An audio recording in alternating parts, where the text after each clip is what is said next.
जादुई पंखों वाला घोड़ा, सिम्हा शेर का जादुई बेटा और उसकी बीमारी। जंगल में सिम्हा शेर अपनी पत्नी रुनझुन शेरनी के साथ रहा करता था। रुनझुन शेरनी और सिम्हा शेर दिल के सच्चे और मन के बहुत ही अच्छे थे। वह अपने जंगल और जंगलवासियों का खूब ख्याल रखते थे। इसी तरह से उन सभी का जीवन जंगल में अच्छे से बीत रहा था। रुनझुन शेरनी गर्भवती थी और वह जल्द ही मां भी बनने वाली थी। इसीलिए अब वो दोनों पति पत्नी और बाकी जंगलवासी बहुत खुश थे और उन्हें बस इंतजार था रुनझुन शेरनी के मां बनने का और सिम्हा शेर के घर उनका वारिस आने का। कुछ दिन बीतते हैं और आखिर वो दिन भी आ ही जाता है जब सिम्हा शेर के घर एक नन्हे बच्चे का जन्म होता है। वह बच्चा देखने में बहुत ही ज्यादा खूबसूरत था और उसका शरीर पूरा सोने के जैसे चमक रहा था। सिम्हा शेर और शेरनी अपने इतने खूबसूरत बच्चे को पाकर बहुत खुश थे। वो दोनों अपने बेटे का नाम वीरू रखते हैं और उसका खूब ख्याल रखते हैं। जंगल के जानवरों को जैसे ही सिम्हा शेर के यहाँ इतना अनोखा बच्चा होने की खबर मिलती है तो जंगल के सभी जानवर सिम्हा शेर की गुफा पर इकट्ठा होते हैं और सिम्हा शेर को बधाइयां देने लगते हैं। लेकिन तभी अचानक से एक चमत्कार होता है और वीरू शेर के शरीर का रंग अपने आप ही बदलने लगता है और वह कभी लाल, कभी हरा तो कभी नीला होने लगता है और ये सब रंग बदलकर वह फिर से अपने साधारण रंग में आ जाता है। जैसे ही जंगल के जानवर ये सब देखते हैं वो तो उसे देखते ही रह जाते हैं और खुद सिम्हा शेर और रुनझुन भी उसे देखते ही रहते हैं। तभी जानवरों के झुंड से एक गाय बोलती है, अरे ये तो कोई जादुई बच्चा है, हाय कितना खूबसूरत लग रहा है ऐसे रंग बदलकर, हमारे जंगल के तो भाग ही खुल गए। सिम्हा शेर और रुनझुन शेरनी भी अपने बेटे के ये रूप समझ नहीं पा रहे थे क्योंकि उसने इससे पहले कोई ऐसा रूप बदला ही नहीं था और साथ ही वो परेशान भी थे कि कहीं उनके बेटे पर ये कोई मुसीबत या फिर अनहोनी का असर तो नहीं है। कुछ ही देर में जंगल के सभी जानवर वहां से चले जाते हैं और वीरू शेर के साथ वो होता है जिसका उसके माता पिता को डर था। वीरू शेर अचानक से जमीन पर गिर जाता है और खूब जोर जोर से रोने लगता है। शेरनी बेचारी अपने बेटे को ऐसे रोता हुआ देखकर बहुत परेशान हो जाती है और वह खुद अपने आप भी उसके साथ ही रोने लगती है। अरे सिम्हा, ये हमारे बेटे को क्या हो रहा है, ये उठ क्यों नहीं पा रहा है, कहीं इसे किसी की नजर तो नहीं लग गई, प्लीज सिम्हा कुछ करें, आप मेरे बच्चे को ठीक करें सिम्हा। लेकिन वीरू जैसे ही उठने की कोशिश करता है वह फिर से नीचे ही गिर जाता है। वो तो अपने पैरों पर खड़ा ही नहीं हो पा रहा था और शेरनी बेचारी का अपने बेटे को इस तरह परेशान देखकर बुरा हाल था। ऐसे ही उन दोनों को परेशान होते होते अगली सुबह हो जाती है लेकिन वीरू की तबीयत में कोई सुधार नहीं आता है। हकीम भालू को भी उसकी बीमारी कुछ खास समझ नहीं आई थी और वह भी वीरू को ऊपर वाले पर छोड़कर चला गया था। अब तो शेरनी और सिम्हा और भी ज्यादा परेशान हो गए थे। आखिर उनके बच्चे को किसकी नजर लग गई थी, वो तो ये सोच सोच कर परेशान थे। तभी अचानक से वहां रोशनी होने लगती है और उस रोशनी में से एक उड़ने वाला गोल्डन कलर का घोड़ा बाहर निकल कर आता है और वह सिम्हा शेर और सरला शेरनी से बोलता है, क्या हुआ, क्या तुम्हें कोई परेशानी है? आप कौन है और आप हमारी मदद क्यों करना चाहते हैं? मैं एक जादुई दुनिया से आया हूँ, मुझे जब भी धरती पर कोई परेशानी में दिखाई पड़ता है तो मैं उसकी मदद करने के लिए चला आता हूँ, इसीलिए मैं आपके पास भी आ गया। अच्छा, तो आप मेरे बेटे को ठीक कर देंगे? प्लीज जल्दी से कर दे, मेरा बेटा तो अपने आप उठ भी नहीं पा रहा है, प्लीज आप इसे ठीक कर दें। रुनझुन शेरनी का ऐसा कहना था कि तभी वह जादुई गोल्डन घोड़ा वीरू शेर को अपनी शक्तियों से बिल्कुल ठीक कर देता है और फिर उड़ता हुआ आसमान की ओर चला जाता है। रुनझुन शेरनी और सिम्बा शेर अपने बेटे को सही सलामत देखकर बहुत खुश होते हैं और वह उस जादुई घोड़े पर बहुत सी दुआएं भेजते हैं और फिर से अपने बेटे के साथ उस जंगल में खुशी खुशी रहने लगते हैं। इस कहानी से हमें सीख मिलती है कि माँ बाप का प्यार कभी भी अपनी औलाद के लिए कम नहीं होता है। चाहे आप बीमार हो या फिर तंदुरुस्त, वो हर हाल में आपकी फिक्र करना नहीं छोड़ते हैं। इसीलिए हमें भी उनकी कदर करनी चाहिए और उनका अपने से भी ज्यादा ख्याल रखना चाहिए।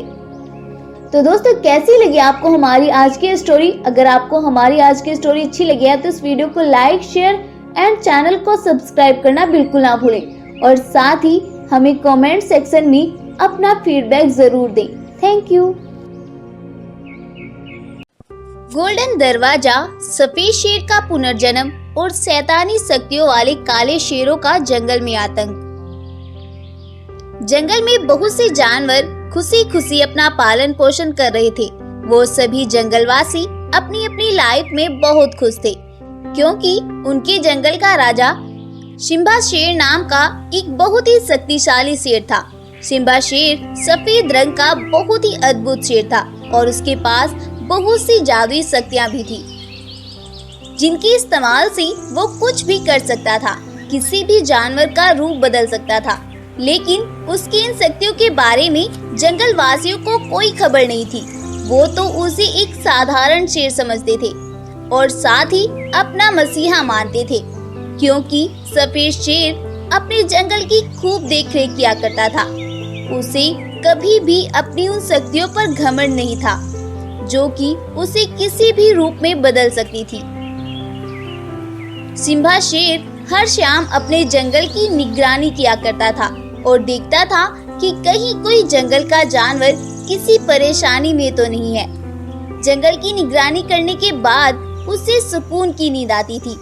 बस इसी तरह से सिम्बा शेर और जंगल की और जानवरों की जिंदगी अच्छे से गुजर रही थी।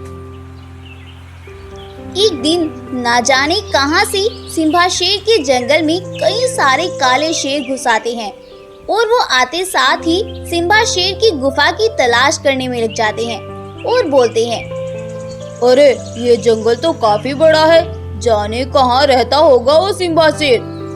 अरे जहाँ कहीं भी रहता होगा हम एक ना एक दिन उसे ढूंढ ही लेंगे।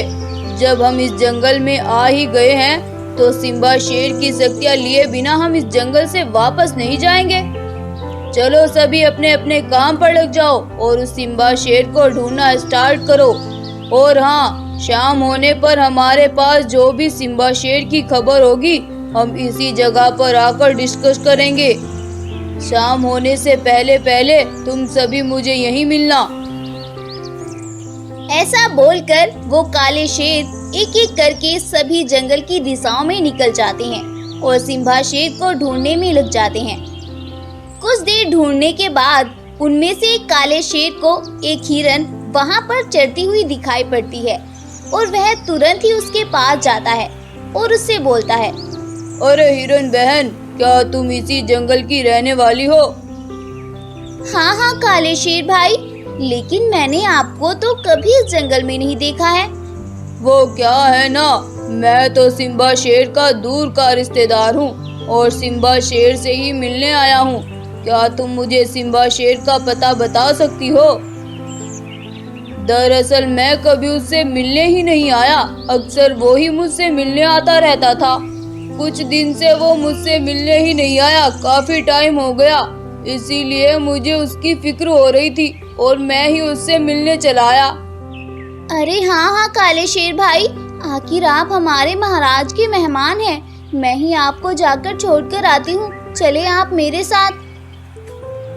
वो क्या है ना हिरन बहन, बस तुम मुझे ही बता दो, मैं अपने आप ही चला जाऊंगा। तुम बिना बात के ही मेरे साथ चलकर थक जाओगी और अब तो शाम भी होने वाली है। तुम्हें अपने बच्चों के पास भी तो जाना होगा ना। काले शेर की ये बात सुनकर हिरन बोलती है, ओह हाँ, मैं तो भूल ही गई। मुझे तो अपने बच्चों के लिए खाना लेकर गुफा में पहुंचना है। चले, मैं तुम्हें ही सिम्बा शेर महाराज की गुफा का पता बता देती हूँ, फिर आप आराम से उनके पास चले जाना। इसके बाद हिरन काले शेर को सिम्बा शेर की गुफा का पता बता देती है और काला शेर दौड़ता हुआ सिम्बा शेर की गुफा की ओर चल देता है। सिम्बा शेर की गुफा पर पहुंचकर काला शेर देखता है कि वही सिम्बा शेर की रहने का ठिकाना है और वह वापस वहां से अपने सभी काले शेर दोस्तों के पास चला जाता है और उनके पास जाकर वह उन्हें भी सिम्बा शेर का पता बता देता है। अब वो सभी शेर मिलकर सिम्बा शेर की सभी शक्तियां हड़पने का प्लान बना लेते हैं और उस प्लान के मुताबिक वो सभी शेर सिम्बा शेर की गुफा पर जाते हैं। सिम्बा शेर इतने सारे शैतान शेरों को देखकर उनसे पूछता है, अरे भाई, कौन हो तुम और मुझसे क्या चाहिए तुम्हें? हमें तुमसे ज्यादा कुछ नहीं चाहिए, बस ये अपने रूप बदलने वाली शक्तियाँ हमें दे दो। अगर तुमने ऐसा नहीं किया तो फिर मरने के लिए तैयार हो जाओ। काले शेर की ये धमकी सुनकर सिम्बा शेर उनसे बोलता है, अच्छा, तो तुम मुझे धमकी दे रहे हो? शायद तुम मुझे नहीं जानते, मैं तुम्हें एक ही झटके में खत्म कर सकता हूँ। सिम्बा शेर काले शेरों की शैतानी शक्तियों के बारे में नहीं जानता था, इसीलिए वो उन्हें ऐसा बोल देता है। सिम्बा शेर की ये बात सुनकर वो सभी काले शेर गुस्से में आ जाते हैं और सिम्बा शेर पर अपनी शक्तियों से हमला कर देते हैं। सिम्बा शेर काले शेरों को अपने ऊपर हमला करता देखकर अपनी शक्तियों से भी उन पर हमला करता है, लेकिन सिम्बा शेर की शक्तियाँ उन सभी की शक्तियों के आगे कम पड़ जाती हैं और वह नीचे गिर जाता है और कुछ देर तक तड़पने के बाद वहीं पर मर जाता है। सिम्बा शेर को मरा हुआ देखकर वो काले शेर उससे उसकी शक्तियाँ छीनने लगते हैं, लेकिन तभी वहाँ पर एक रोशनी होती है और उस रोशनी में से एक जादुई दरवाजा बाहर आता है और उसके अंदर से एक रंगीन बाघ निकल कर आता है। वह रंगीन बाघ आते साथ ही उन सभी काले शेरों को अपनी शक्तियों से एक बड़े पिंजरे में कैद कर देता है और उनसे बोलता है, तुमने क्या सोचा था कि सिम्बा शेर अकेला है? नहीं, ऐसा बिल्कुल नहीं है। उसके साथ इतनी शक्तियाँ हैं, अगर तुम गिनना चाहो गिन भी नहीं पाओगे। ऐसा बोलकर वो जादुई बाघ सिम्बा शेर को अपनी शक्तियों से जिंदा कर देता है और सभी काले शेरों को वहां से लेकर गायब हो जाता है। इसके बाद सिम्बा शेर चैन की सांस लेता है और फिर से वह अपने जंगल वासियों के साथ खुशी खुशी रहने लगता है। स्टोरी पसंद आई हो तो इस वीडियो को लाइक, शेयर एंड चैनल को सब्सक्राइब करना बिल्कुल ना भूलें।